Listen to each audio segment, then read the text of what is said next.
Salam jumpa para jemaat gereja generasi apostolik yang terkasih dalam Tuhan. Apa kabar? Saya percaya Anda semuanya memiliki ibadah harian dengan Tuhan, bukan? Sebab saya belajar dari pembicaraan antara Yesus setelah bangkit dari mati, setelah dia sambil dia menampakkan diri dan setelah dia menampakkan diri kepada beberapa muridnya. Dari Kefas dulu, kemudian kepada yang lain. Saya ngeri loh, karena saya perhatikan di situ bahwa Kefas udah nyangkal dia 3 kali dengan teman-temannya. Didatengin Yesus nggak kenal loh. Coba buka Lukas 24 lagi ya.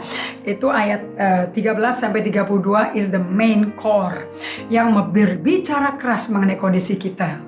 Sebab walaupun saya sibuk dengan pelayanan dari Manado, Sulawesi Utara sampai Sangitta Laut, Kalimantan, Ambon sampai Papua, ke Jawa, ini karena baik-baik. Saya bisa sibuk melakukan pekerjaannya Tuhan.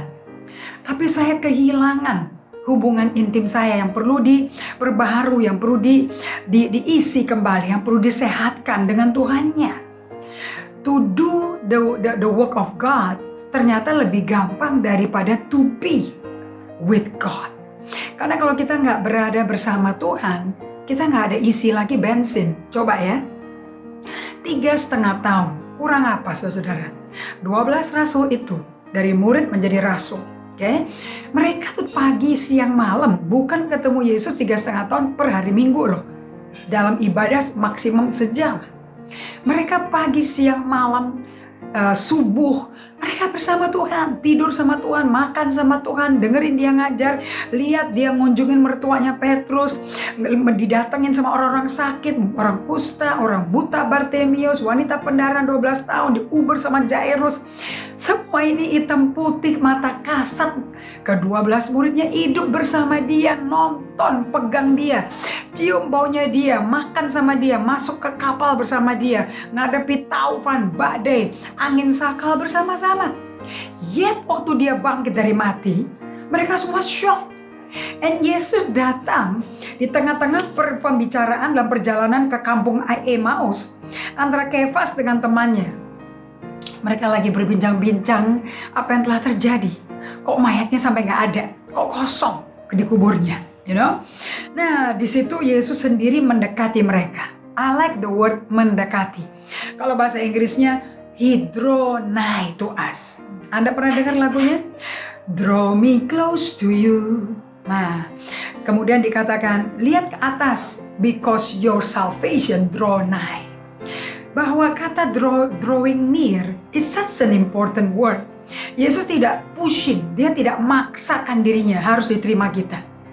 But he draw nigh, mendekati dengan lembut. Ini menggambarkan kelembutan. Namun mereka terhalang matanya, ayat 16 Lukas 24, sehingga mereka nggak mengenal dia lagi. Do you setelah Anda menerima lahir baru, pertobatan, pelepasan, pelayanan kesembuhan luka batin, kemudian masuk ke grup, small group, dilayani, bangun hubungan supaya hubungan vertikal dan horizontal menjadi bersamaan bertumbuhnya.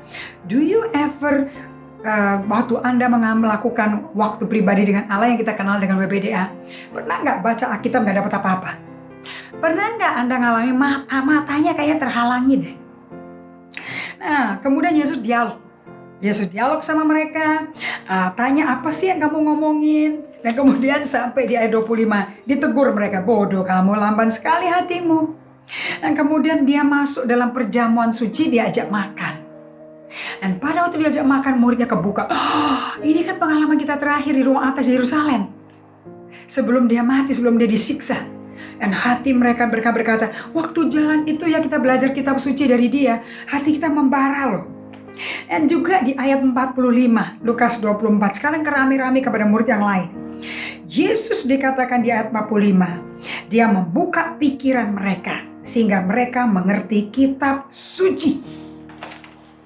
Berarti kita pegang Alkitab ini, tanpa pertolongan Yesus kita nggak akan kebuka matanya, pikirannya, dan hati kita nggak akan ngerasakan hadirat Tuhan. So saya undang Anda sekali lagi tetap memakai buku Emotionally Healthy Spirituality supaya Anda bisa ngetes apakah jiwa Anda emosinya sehat apa enggak. Untuk itu Anda lakukan deh, berdiam, berhenti, berdiam untuk berada bersama Tuhan. Anda latihan, lihat gejolak emosimu, nggak sabar, nggak tahan, bosen, ketiduran, ngantuk. You will see bahwa jiwamu itu belum berubah seperti Tuhan. Masih egonya keluar, masih maunya sendiri, kehendaknya sendiri, kehendak bebas. Kan kita dikasih kehendak bebas ya. Mau melakukan apa yang kita lakukan. Bahkan kita ubah ibadah harian menjadi di ibadahnya kita. Supaya Tuhan dengerin ocehan kita, keluhan kita. But actually ibadah harian itu adalah terdiri dari 4 step. Di mana Anda berhenti sejenak. Kemudian Anda belajar berfokus kepada hadirat Tuhan. Kemudian Anda berdiam. Kemudian Anda renungkan scripture. Pembacaan firman. Dan kemudian Anda renungkan dan refleksi sendiri. Dan kemudian diam kembali di hadiratnya Dia untuk mengenal Dia. Kita lanjutin ya. Untuk sampai step by step itu saya bisa bahas buat kalian. Sebab we don't take it for granted. Bahwa kita semenjak lahir baru otomatis Alkitab mengerti. No, we need to be with Him. Dari Pastor Indri, saya akan lanjutkan step by step. Untuk Anda bisa mengalami Tuhan dalam ibadah harianmu. God bless you.